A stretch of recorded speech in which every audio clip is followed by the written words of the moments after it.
వాళ్ళిద్దరికి సంబంధించిన విషయమా? వాళ్ళు చనిపోయారు కదరా. చనిపోయిన వాళ్ళ రహస్యం తెలుసుకుని ఏం చేస్తావు? లేదండి, ఆ రహస్యం అలాగే ఉంది. వాళ్ళిద్దరూ బతికే ఉన్నారు.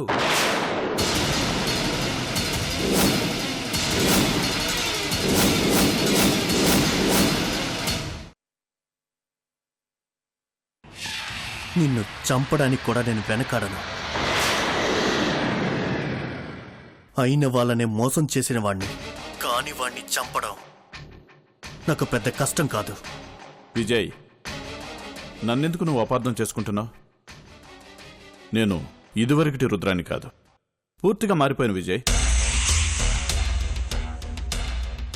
నువ్వు ఇలాంటి మోసం చేయడానికి ఎంత బాధపడి ఉంటావో, చేస్తున్నప్పుడు ఎంత మదనపడి ఉంటావో, చేసిన తర్వాత ఇప్పుడు ఎంత పశ్చాత్తాపడుతున్నావో నేను ఊహించగలను. Be a human being. ఎవరికైనా ఆ బాధ ఉంటుంది. అది నాకు ఉంది. ఏంటి నువ్వనేది? ఎస్, నువ్వు చేసింది కరెక్ట్. ఎందుకంటే జానకికి నువ్వు కావాలి, నీకు జానకి కావాలి. మొదట నువ్వు చనిపోయావని తెలిసినప్పుడు, నందిని ఏడుస్తున్నప్పుడు నాకు ఏడుపు వచ్చింది. నేను నీకు చేసిన అన్యాయాలు గుర్తొచ్చి అలా చేసుండకూడదని బాధేసింది, బుద్ధొచ్చింది.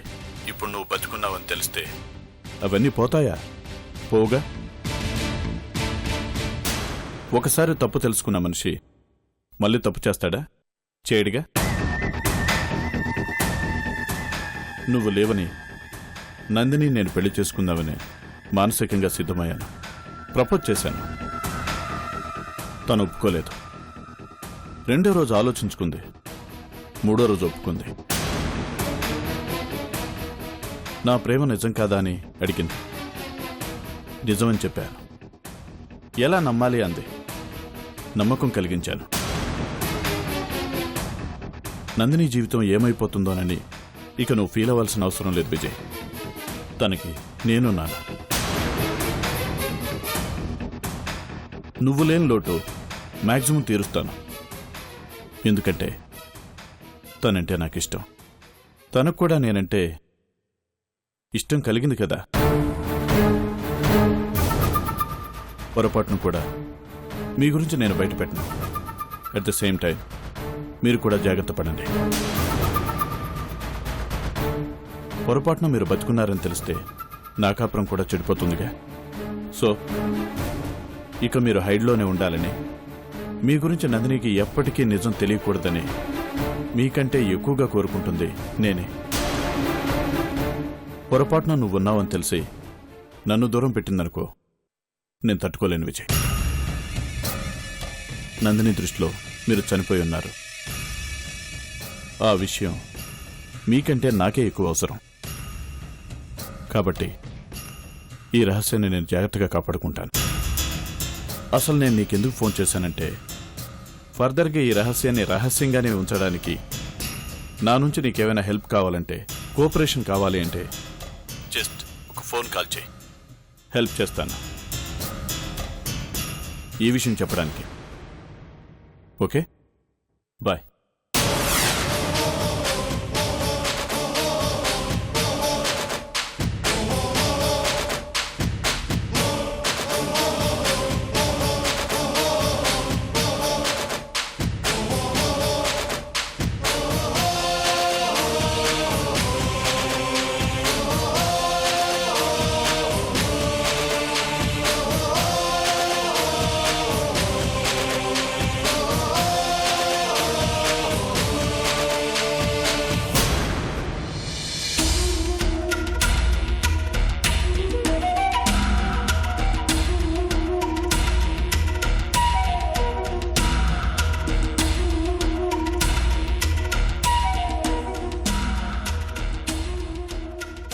జానకి ఎలాగో మనకు కాకుండా పోయింది.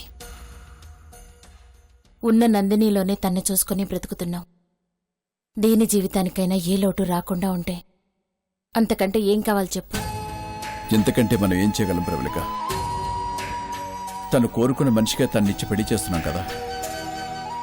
ఆ పెళ్లి తర్వాత వాళ్ళ బ్రతుకు బాగుండాలి కదా. బాగుండకుండా ఏమవుతుంది? జానకికి విజయ్ అంటే ఎంత ఇష్టం, అలాగే విజయ్కి జానకి అంటే ఎంత ఇష్టం. కానీ వాళ్ళ బ్రతుకు బావుందా? ఏనాడైనా వాళ్ళిద్దరూ హ్యాపీగా ఉన్నారా?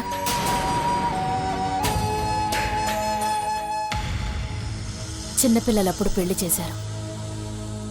అప్పుడు మీరు పెట్టిన ముహూర్తం చెడ్డదో, అది అత్తారింట్లో అడుగుపెట్టిన టైం చెడ్డదో, వాళ్ళ జీవితం అలా తయారైంది.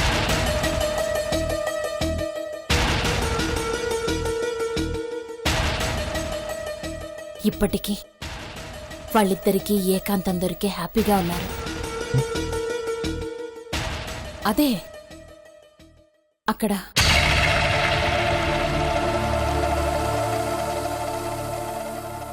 నందిని పేరు మీద, రుద్ర పేరు మీద వాళ్ళిద్దరి జాతకాలు చూపించి పూజలు చేయిద్దాం. పూజలా? ఇప్పుడు అంత అవసరం ఉంది? ఉంది. ఒకసారి నందిని జీవితాన్ని పరిశీలించండి. ఆల్రెడీ పెళ్ళైన వాణ్ణి ఇష్టపడింది. అతనికి ఇష్టం ఉన్నా లేకపోయినా కష్టపడి పెళ్లి చేసుకుంది. కానీ తనిష్టపడినవాడు అతనిష్టపడిన అమ్మాయిని తీసుకెళ్లిపోయాడు. తిరిగి ఎలా వచ్చాడు? చావుతో. నందినికి వాడంటే పిచ్చి ప్రేమ. ఈ ప్రపంచంలో అన్నింటికంటే పెద్ద నరకం ఏంటో తెలుసా? మనల్ని ఇష్టపడని వాళ్ల మీద ప్రేమ పెంచుకొని వాళ్ళు మనల్ని ఇష్టపడలేదని బాధపడ్డాం.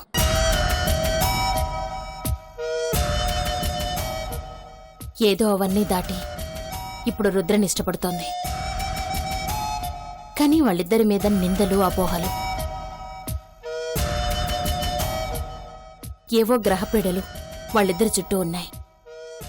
అలాంటివన్నీ తొలగిపోవడానికి ఏవైనా పూజలు చేయించడం మంచిది అని నా అభిప్రాయం. పెళ్లికి ముందే ఇలాంటి జాగ్రత్తలు తీసుకుంటే మంచిది కదా. అలాగే, నీ ఇష్టం.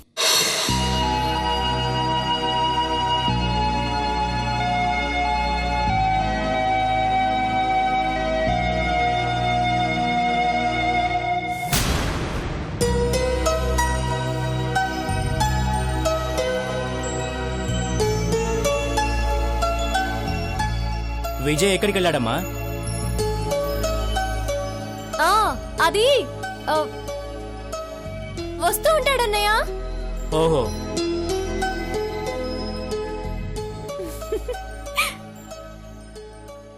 ఇందులో నవ్వటానికే ఉంది? నవ్వేనా? ఏమో, ఏదో ఉందే. ఏముంటుంది? ఎందుకు నవ్వొచ్చిందో తెలీదు, నవ్వానో లేదో తెలీదు. కానీ నేను నవ్వాను అని నువ్వు చెప్తున్నావు అంతే. మాటల్లో కూడా ఏదో తేడా ఉందే. మా గురించి ఎందుకులే గాని, ఇంతకీ మీరేమనుకుంటున్నారు? అనుకునేదేంటి? దేని గురించి? మీ గురించేనమ్మా. మా గురించి మేమనుకోవటానికి ఏముంది? ఏదైనా ఉంటేనే కదా. అదేంటి? అదంతేలే, నువ్వు కాని.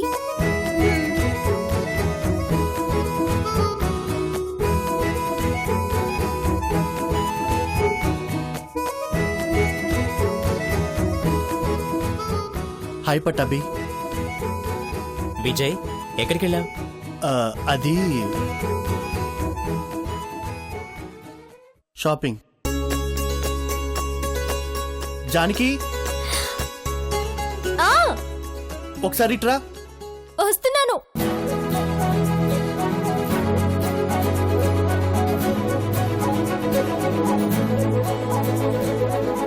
అలా మనుషుల్ని వదిలిపెట్టి వెళ్ళిపోతావేంటి? వస్తాను, కూర్చో. జానకి, వీళ్ళకి కాఫీ ఇచ్చిరా.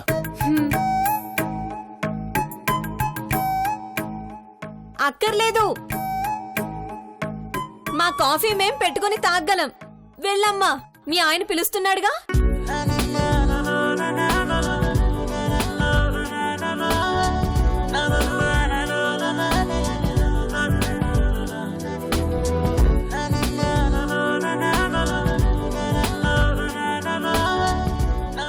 మొత్తానికి ఇంప్రూవ్మెంట్ కనబడుతోంది. ఏ విషయంలో?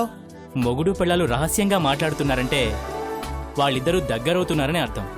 అంత లేదులే గాని కూర్చో, వస్తున్నాను.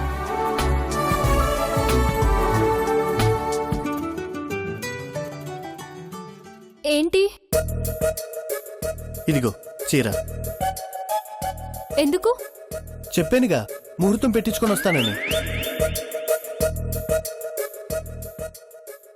అవునా?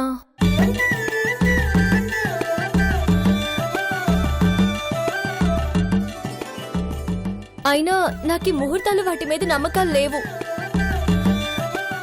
ముహూర్తం పెట్టే మన పెళ్లి చేశారు. ఏమైంది? ఏమైంది? ఇప్పుడు కూడా మన ఇద్దరం కలిసే ఉన్నాం. ఏమీ కాలేదు.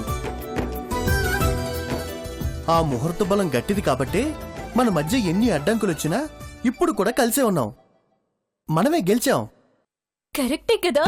జానకి, రేపు రాత్రి 9:15 ముహూర్తం. సర్లే, సిగ్గు లేకుండా చెప్తున్నావు. సిగ్గెందుకు? ఆ ముహూర్తం పెట్టుకుంది మన కోసం. ఆ టైంని యూజ్ చేసుకోవాల్సింది మనం. ఇక ఆ టైంలో చాలు చాలు చాలు, ఆపనైనా సిగ్గేస్తుంది.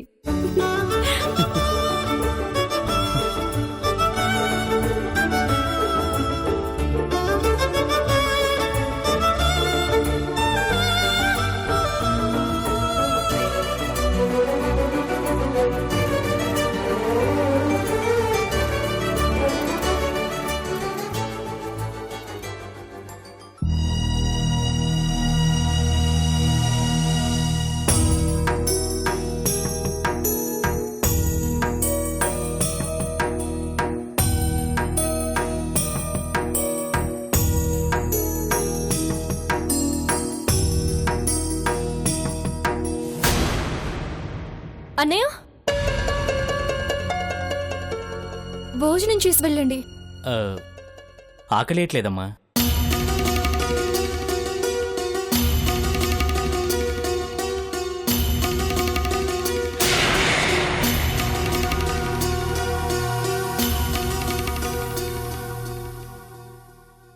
ఏమైంది?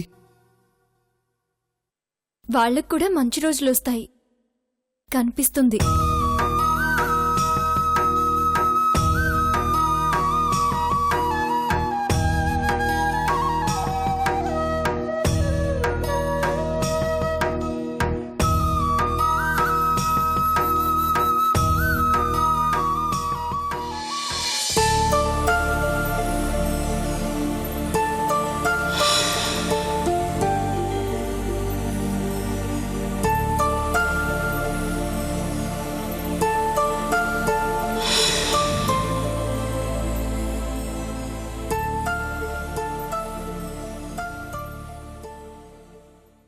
రేపు మన ఇంట్లో పూజట.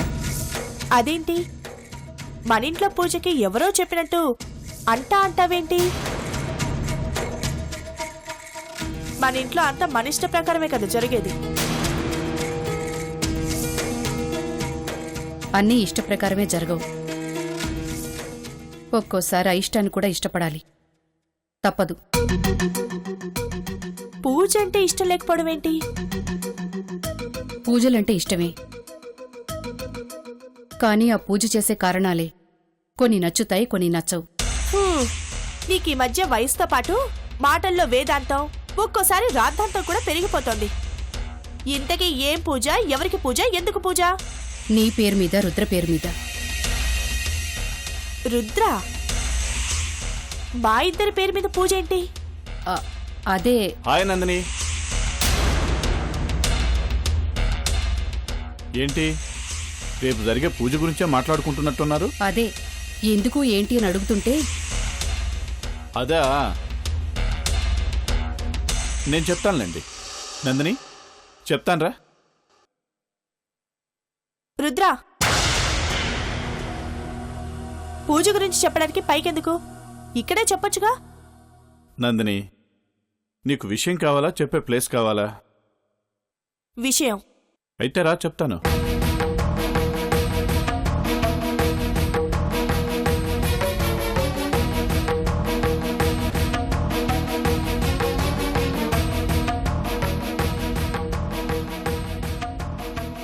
చెప్తాడు? చెప్తాను అన్నాడు కదా, వెళ్ళు చెప్తాడు.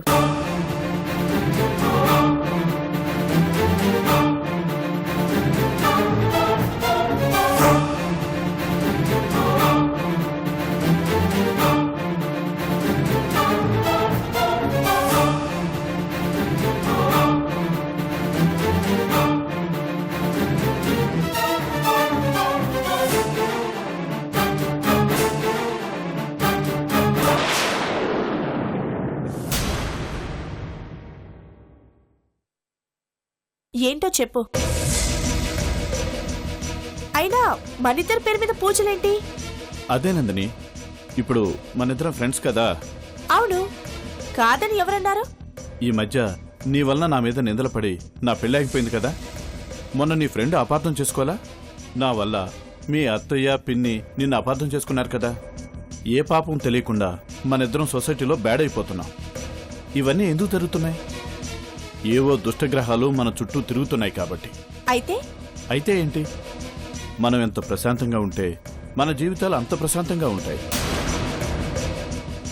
కానీ మొత్తానికి ఏవో గ్రహాలు నిన్ను నన్ను కలిపేస్తున్నాయి. ఏంటది? అదేనందని మనిద్దరికీ కలిపి గ్రహాలు పనిచేస్తున్నాయి అంటున్నా. ఇప్పుడు జరుగుతున్న ఇన్సిడెంట్స్ అన్ని చూస్తుంటే అర్థం కావట్లా? కావచ్చు. అందుకే ఆ దుష్టగ్రహాల పీడ తొలగిపోవాలని హరిగారు, మీ అత్తయ్య అందరూ అనుకుని పూజ ఏర్పాట్లు చేశారు. అది సరే, వీళ్ళెవరికీ నీ మీద గుడ్ ఒపీనియన్ లేదు కదా. పైగా మా వాళ్ళు చేస్తే నాకు మాత్రమే చేస్తారు. నీకెందుకు చేస్తున్నారు? ఐ మీన్, నీకు చెయ్యకూడదని కాదు, వీళ్ళు నీకెందుకు చేస్తున్నారా అని.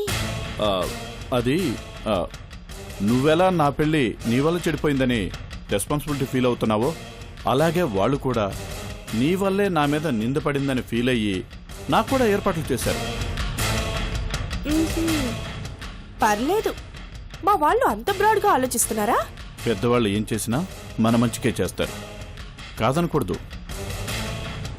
అఫ్కోర్స్, కానీ నాకు ఇలాంటి వాటిపైన నమ్మకం లేదు. నందిని, నమ్మకం అంటే సంకల్పం. సంకల్పం ఉంటే ఏదైనా జరుగుతుంది.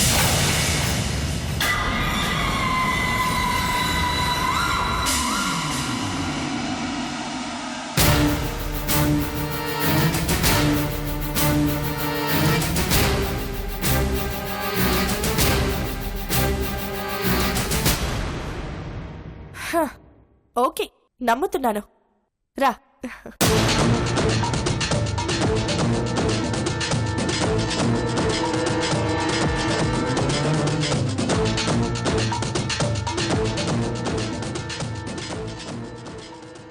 నీ నమ్మకమే నాకు కావాలి.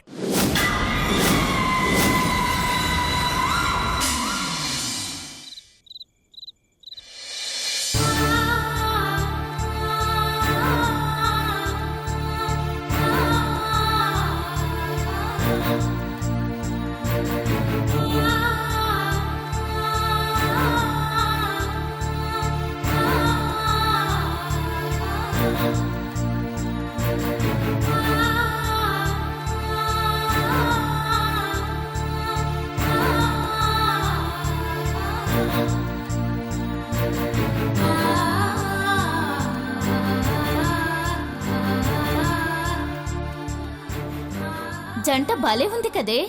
నిజంగా మన పట్టాభికి తగ్గ భార్య దొరికింది. పెళ్ళంటే 7 జన్మల బంధం అంటారు. అలాగే వీళ్ళది ఎన్నో జన్మల బంధంలా ఉన్నారు. వైశాలి, ఈరోజు నాకెంత ఆనందంగా ఉందో తెలుసా? ప్రతి ఒక్కరి జీవితంలో తమ మొదటి రాత్రి కోసం ఎన్నో ఎదురుచూపులుంటాయి. నా జీవితంలోకి ఎవరొస్తారో, ఎవరు నాకు బాధ్యతగా మారతారో, ఎవరు నా సొంతమవుతారో, ఎవరితో కలిసి బతకాలో అని ఎన్నో ఆలోచించేవాణ్ణి. నేను చూశాక అర్థమైంది నేను చాలా అదృష్టవంతుణ్ణి అని.